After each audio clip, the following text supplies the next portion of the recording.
നമസ്കാരം. ഇല്ല കുഴപ്പമൊന്നുമില്ല. ഇല്ല okay.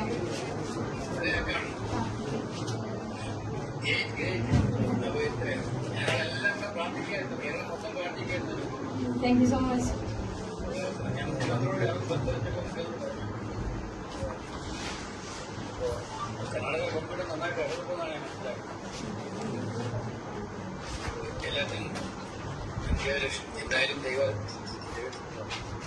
Thank you so much sir.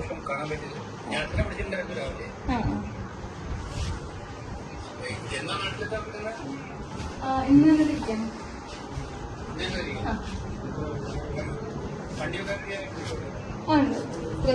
Department will also go along and drop us to her residence. We have made all arrangements.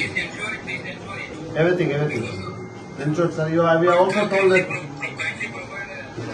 Yeah, we have done that. Everything is there. We make sure she reaches home. Right now we are in the hospital. We are getting a checkup done, sir. She is fine. Everything is normal. All parameters are okay, sir. Her uncle is here, sir. He is also. So don't worry, he was there. Sir, hello, sir. നമസ്കാരം. നിങ്ങളുടെ ഇടപെടൽ കൊണ്ട് വളരെ ഭംഗിയായി കാര്യം കിട്ടി പിടിച്ചിട്ട്. തീർച്ചയായും. അതെ. ഞാൻ ആദ്യം തന്നെ വിളിച്ച് ടെൻഷനായി, എല്ലാവർക്കും ടെൻഷനായിരുന്നു.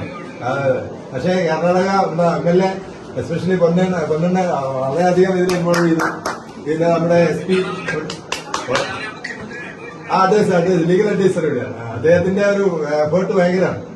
അദ്ദേഹത്തിന് ഞാൻ വീട്ടിൽ പോയി അദ്ദേഹത്തിന് ഇന്നലെ വൈകിട്ട്. അപ്പം എല്ലാവിധ സഹകരണവും വന്നു. DGP അന്നേരം തന്നെ വിളിച്ചു, SP വിളിച്ചു പറഞ്ഞു, പിന്നെ ഫോറസ്റ്റുകാർ എല്ലാവരെയും വിളിച്ചു പറഞ്ഞു. അതിന് വളരെ നല്ല കോർപ്പറേഷൻ ഉണ്ടായിരുന്നു. അവരുടെ ഒരു എഫേർട്ട് പറയാൻ പ്രതികരിക്കാൻ വയ്യ. പിന്നെ സാറ് അങ്ങനെ ഇടപെട്ടു എന്ന് അറിഞ്ഞു. സാറാണ് ഇടപെട്ടു. ഞാൻ VD സതീശ് സാറെ ബസ്സിൽ വിളിച്ചു. മുമ്പ് അന്നേരം തന്നെ കർണാടക സ്പീക്കറെ വിളിച്ചു, പിന്നെ DK വിളിച്ചു, എല്ലാവരും വിളിച്ചു. അപ്പൊ തന്നെ അത് ഒരു ഫംഗ്ഷനായി. വേണുജി ചീഫ് മിനിസ്റ്ററെ വിളിച്ചെന്ന് പറഞ്ഞു. അപ്പം എല്ലാം കൂടി ആയപ്പോ സംഗതി നന്നായിട്ട് വർക്കായി. അതെ എല്ലാം വിളിച്ചിരുന്നു. ഓക്കെ. യെസ്. അതെ. അപ്പോ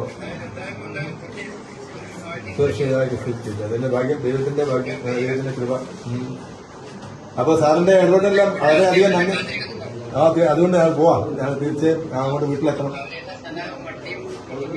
എല്ലാവരും ഉണ്ടാവും. അങ്ങോട്ട് വരുന്നുണ്ട്. അതെ. സാർ ഒരിക്കൽ കൂടി നന്ദി പറയുന്നു. സാറിന്റെ എഫേർട്ടിനെല്ലാം നമ്മുടെ എല്ലാവരുടെയും ഇതിന് നന്ദി പറയുന്നതിന് വീട്ടിൽ എല്ലാവരുടെയും നന്ദി ഞാൻ അറിയിക്കുകയാണ്. Thank you sir. Thank you very much. ശരി സാറിന്.